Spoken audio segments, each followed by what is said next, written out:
Create fun and festive hot cocoa packs using Graphic 45 Christmas magic. Take 2 coordinating patterns, a Graphic 45 square ivory tag, and die cut your papers to fit onto the tag. You will also need a coffee sleeve from your favorite coffee place. Go ahead and flip the coffee sleeve inside out.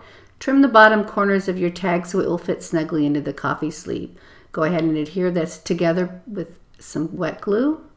And then you'll go ahead and tuck the tag inside, adding glue to the back only. Make sure you fussy cut some cute images from the paper collection and add them to the front of your coffee sleeve as well as to the front of the tag.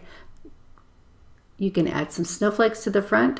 Take any ribbons and festive trimmings that you have and add them to the top of the tag, tying it with a bow in the front.